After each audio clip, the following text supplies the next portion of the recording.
Children, in the lesson electric current, we have learned what is electric current, which is nothing but the flow of electric charges per unit time. So I is equal to Q by T, where I is the SI unit of I is the ampere, SI unit of Q is charge, and SI unit of time is second.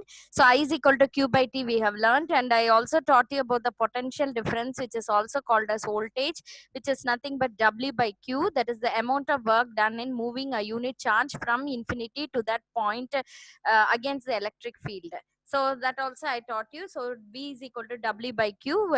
The SI unit of potential difference or voltage is volt. W is the SI unit is joules, and Q's SI unit is coulomb. So one volt is nothing but 1 joule per 1 coulomb. So next class we learned about what are the electrical components needed for constructing an electrical circuit. So I asked you to do the homework. I asked you to draw the components tabular column in your notebook. So we learned about wire, we learned about switch, ammeter, voltmeter, galvanometer, plug key, then about the bulb, battery, cell is a single unit and battery is a combination of cells. So these all we have learned, and in today's class we'll go for the next topic, which is called as Ohm. Simon Ohm is a scientist who found this Ohm's law. So I'll show the scientist later after this particular presentation. Now we'll start the topic, which is very important 5-mark question in your board exam, Ohm's law. We also have the experiment based on the Ohm's law. So let us consider the animation of the water vessels once again. In the first case, you will see that the difference in the water level initially in between the two vessels is quite significant. Now, when they are connected, a greater amount of water will flow.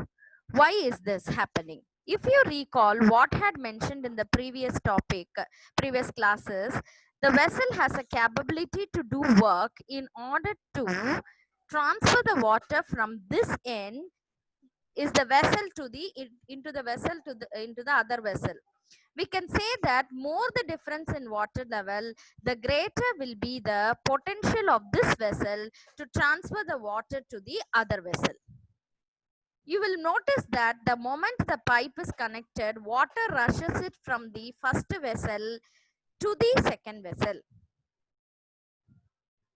Similarly, if we consider the second case where the difference in water level was not as much as that in the first case, you will find that very less amount of water flows from the first vessel to the second vessel, because in this case, the capability or the potential of the first vessel to work on water is less as that of the first case, whereas the potential of the first vessel to do the work on the water was more. Lastly, we consider two vessels which has the same level of water. We will find that after connecting, no water flows in between the two vessels. So we can say that these vessels have no potential to transfer the water in between them, because both are at the same level. So we saw that greater the level, that is greater the difference in level in between the two vessels, greater was the potential to transfer the water. And as we decrease the difference between the two water level, the potential to do work on the water, that is the potential to transfer the water, became less. In a similar manner, we can see the same thing about electricity and current. Now, in the case of water vessel, we saw that more amount of water in the first vessel, more was the water flowing from the first vessel to second vessel. Similarly, if we consider the potential, and if we say that the potential at a point is greater, we can say that this will be directly proportional to the current flowing through that point. The voltage is directly proportional to the current. This proportionality relation holds only under certain condition, that is when the temperature remains constant along with all other physical condition. Now let's see how we can convert this relation of proportionality into a relation of equality. In order to convert into the equality relation, we have used the proportionality constant. The proportionality R is also known as resistance. So now we get an equation V equals I into R, where R is the resistance. The numerical statement of what is known as the Ohm's law. Over here, V, which is the potential, is measured in volts, and I, which is the current, is measured in ampere. R, which is the resistance, is measured in ohms, which is given by the symbol omega. So let us see what the significance of ohm and what it states. Ohm's law. V is equal to IR, and it states that current flowing in a conductor is directly proportional to the potential difference across its end, provided the physical condition and the temperature of the conductor remains constant. So it is always important to remember that these physical conditions and the temperature of where the conductor has been kept should be constant. Now, if we rearrange the equation for Ohm's law, which was V equal to I into R, and bring I bring R to the denominator by cross multiplying, I get I equal to V by R. Now, where I keep R as constant and I increase V, it means that current will increase. If I decrease V, it means current will decrease. And this is exactly what I had stated earlier, that voltage is directly proportional to current. Now consider the figure. In this figure, you will find that very fat man is sleeping on a pipe. Due to this, the structure of the pipe has become deformed.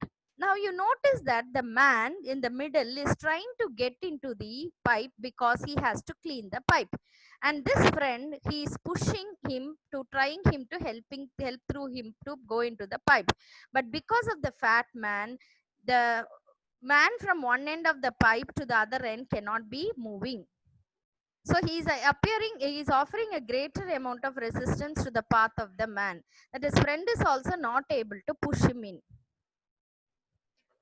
Similarly, if we consider a thin man who is sleeping on the pipe, you will find that there is no deformity that has taken place in the pipe. And the man who wants to clean the pipe is able to move from one end to the other quite easily, and his friend gives him the original push from this end. So likewise, we can say that if the resistance is more, then an amount of potential will have to be applied in order to push the current from one end to the other. On the other hand, if the resistance is less, then a little amount of voltage or potential difference will be able to transfer current from one end to the other. Now we consider the simulation whereby we can verify Ohm's law. Now in this simulation, we consider voltage and resistance which will vary, and we will simultaneously find how the value of current is getting varied. Now, if you notice, initially we have considered the voltage 4.5 volt, we have considered the resistance 550 ohms, and it has given as a kind of 8.2 milliampere. Now, keeping the resistance constant, we are going to increase the value of voltage. If you recall, the value of current is equal to V upon R. So in this case, we are keeping R as constant and increasing the value of V. Let's see, I increase the value of V to 6 volt. So you can see the current has increased along with it. Earlier, it was 8.2 milliampere. Now it has become 10.9 milliamperes. If I further increase the value of voltage, you will find the value of current is increasing simultaneously along with V. Now I want to find out what is the effect of the change in resistance if I keep the voltage constant. So let's say I keep the voltage constant and fix it at 7 volt.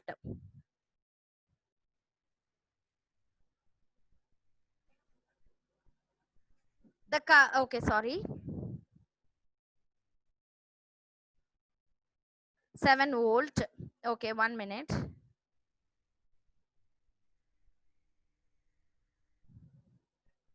Now I am keeping the voltage constant and fix it at 7 volt. The current that is flowing through is 12.7 milliampere. Now if I change the value of resistance, if you recall that I is equal to V upon R. Now for a fixed V, if I increase I, the value of R, I increase value of R, obviously the value of current will decrease. So it has decreased to 9.9 milliampere. If I increase the resistance from 550 ohm to 710 ohms. So you see 550 was there, now 710. If I increase the value of resistance further, the current decreases further. Now what happened if I decrease the value of resistance? Let's say I bring to 400 ohms. The current becomes 17.5 milliamperes. Now if I'm going back to our original value of voltage, that was value of 4.5 volt, we have found out earlier that for 4.5 volt, at a resistance of 550 ohms, we have obtained the current of 8.2 milliamperes. Now the same condition of voltage 4.5, we are getting a current of 11.3 milliamperes when I am decreasing the resistance. This proves that Ohm's law can be verified through such a circuit arrangement. That is, voltage is directly proportional to current. Now we are going to move forward and find out how we can calculate voltage, current or resistance provided one of them has been provided to us. Now you must be wondering that the relation of V equals IR, or the fact that V is directly proportional to current. You might be wondering that what will happen if you forget the relation. Well, you need not worry because this triangle will help things for you. Now if you notice closely, V had been kept at the top, I and R had been kept at the bottom. Now how do you find out a particular value in this? If the other two values are given to you, let us say that I and R have been given to you and you are asked to find value of V. So you simply cover this portion with your hand and the resulting expression that you get gives the expression which you need to find out the covered value. So let us take a quick example. Find the voltage across a resistance of 20 ohms when a current of 2 ampere is flowing through it. And we have been asked to find out the voltage across the resistor. Now, if we recall, we can find this out. We cover the value that is required. So, in this case, the value that is required is V. So, we cover V. If we observe closely, the expression that we are getting is I into R. So simply multiply the value of I into R, which is 40 volt, is the answer. 20 into 2, 40. Let us take another example. Fine, if this example we have been asked to find out the current and the information that we have been provided is a resistor of 12 ohms has been taken. And the voltage that has been supplied across the resistor is 360 volts. So R is 12 ohms and voltage is 360 volt. So R by V has been provided to us, R and V. So how can we find out current? We simply cover the value which we have to find out. You will find that the resulting expression is V upon R. And we have been supplied the values of both V and R. We simply divide the value of V by that of R. That is 360 upon 12. And we get a result of 30 amperes, which is the current flowing through the resistor. So taking a quick recap, we learnt about Ohm's law.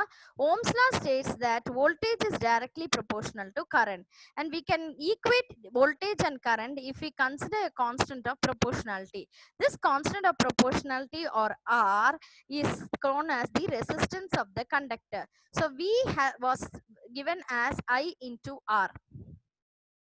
In other words, we can rearrange equation to write I equals V upon R. So for a fixed resistance, if we increase the voltage, we found that current increased. And if we decrease voltage, we found that the current simultaneously decreased. along with it.